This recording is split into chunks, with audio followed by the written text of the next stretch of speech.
حدیث میں آتا ہے رسول اللہ صلی اللہ علیہ وسلم نے فرمایا کہ جب کسی بندے سے گناہ ہوتا ہے اور وہ اللہ کے سامنے ہاتھ اٹھا کے توبہ کرتا ہے تو اللہ فرشتوں سے کہتے ہیں کہ دیکھو یہ مجھ سے توبہ کر رہا ہے نا، اس کو یقین ہے کہ کوئی خدا ہے، کوئی رب ہے جو اس کے گناہ پہ سزا بھی دے سکتا ہے اور معاف بھی. حالانکہ ابھی اللہ نے سزا دی نہیں ہے، کوئی نظر بھی نہیں آ رہی سزا اس کو یقین ہے کہ میرا کوئی رب ہے جو اس گناہ پہ سزا بھی دے سکتا ہے اور معاف بھی کر سکتا ہے، تبھی یہ مجھ سے گڑ گڑا کے معافی مانگ رہا ہے.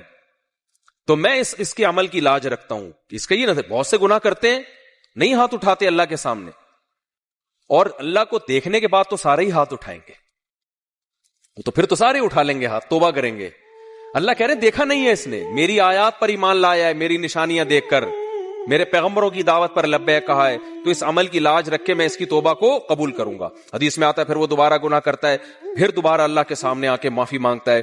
اللہ کہتا ہے دوبارہ گناہ ہو گیا، پھر معافی مانگنا اس کی علامت ہے، اس کو یقین ہے کہ میرا کوئی رب ہے جو گناہوں پہ سزا بھی دے سکتا ہے اور جزا بھی دے سکتا ہے، معاف بھی کر سکتا ہے.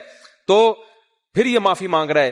نبی صلی اللہ علیہ وسلم کی حدیث کا مفہوم ہے 70 دفعہ بھی کوئی گناہ کر کے 70 دفعہ توبہ کرے گا تو اللہ اس کے اس جذبے کی لاج رکھ کر اس کے گناہ کو معاف کرے گا. اس کا مطلب یہ نہیں کہ آپ 70 دفعہ گناہ کریں، مقصد ایک سمجھانا ہے کہ توبہ میں تاخیر نہ کریں. تو اللہ معاف کیوں کر رہا ہے؟ اس کے اس توحید والے نظریے کی بیس پر کہ اس کو پتا ہے کہ مجھے گناہ معاف کروانے کے لیے میرے پاس اللہ کے سوا کوئی آپشن نہیں ہے. تو توحید اللہ کو بہت پسند ہے، شرک سے اللہ کو بہت زیادہ نفرت. تو یہ 4 شرطیں بھائی جس میں پائی جائیں گی، پھر وہ آپ عمل کرو گے تو عمل کیا کہہ رہے گا؟ از کالڈ اچھا.